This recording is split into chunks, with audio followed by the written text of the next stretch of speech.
അൽ അദ്ഇയത്തു വൽ അദ്കാർ, ദിക്റുകളും ദുആഉകളും. Audio number 13. വിവിധ സന്ദർഭങ്ങളിലെ ദിക്ർ ദുആഉകൾ. അൽ അദ്കാറിൽ നിന്ന്. 51. നവവരനുള്ള ആശംസാ പ്രാർത്ഥന. വധുവിന് വേണ്ടി ഇത് പ്രാർത്ഥിക്കാം. ബാറക്കല്ലാഹു ലക വബാറക അലൈക വജമഅ ബൈനകുമാ ഫി ഖൈർ. ബാറക്കല്ലാഹു ലക, അല്ലാഹു താങ്കൾക്ക് ബറക്കത്ത് നൽകട്ടെ. വബാറക അലൈക, അവൻ താങ്കൾക്ക് മേൽ ബറക്കത്ത് അനുഗ്രഹം ചൊരിയട്ടെ. വജമഅ ബൈനകുമാ ഫി ഖൈർ, നിങ്ങൾ ഇരുവർക്കുമിടയിൽ അവൻ നന്മയിൽ ഒരുമിപ്പിക്കട്ടെ. സുനൻ അബീ ദാവൂദ്. സംഭോഗത്തിന് ജിമാഇന് മുമ്പുള്ള പ്രാർത്ഥന.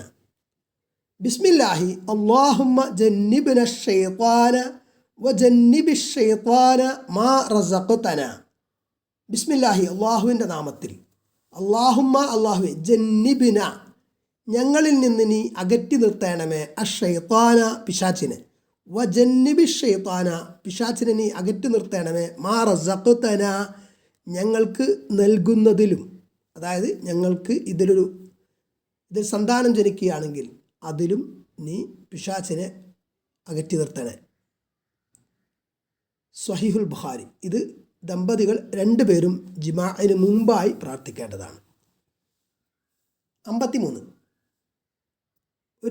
ഒരാൾക്കൊരു കുഞ്ഞ് ജനിച്ചാൽ അയാൾക്ക് ആശംസയായിട്ട് പ്രാർത്ഥനകൾ, ആ കുഞ്ഞിന് ബറക്കത്തുണ്ടാകാൻ വേണ്ടി പൊതുവായിട്ട് പ്രാർത്ഥിക്കാം. അതിൽ നസ്സായിട്ട് ഇന്നത് പ്രാർത്ഥിക്കുക എന്ന് നബി സല്ലല്ലാഹു അലൈഹി വസല്ലം എന്നുള്ള ഹദീസ് ശ്രദ്ധയിൽപ്പെട്ടിട്ടില്ല. എന്നാൽ സലഫുകളിൽ നിന്ന് പല വചനങ്ങൾ കാണാം.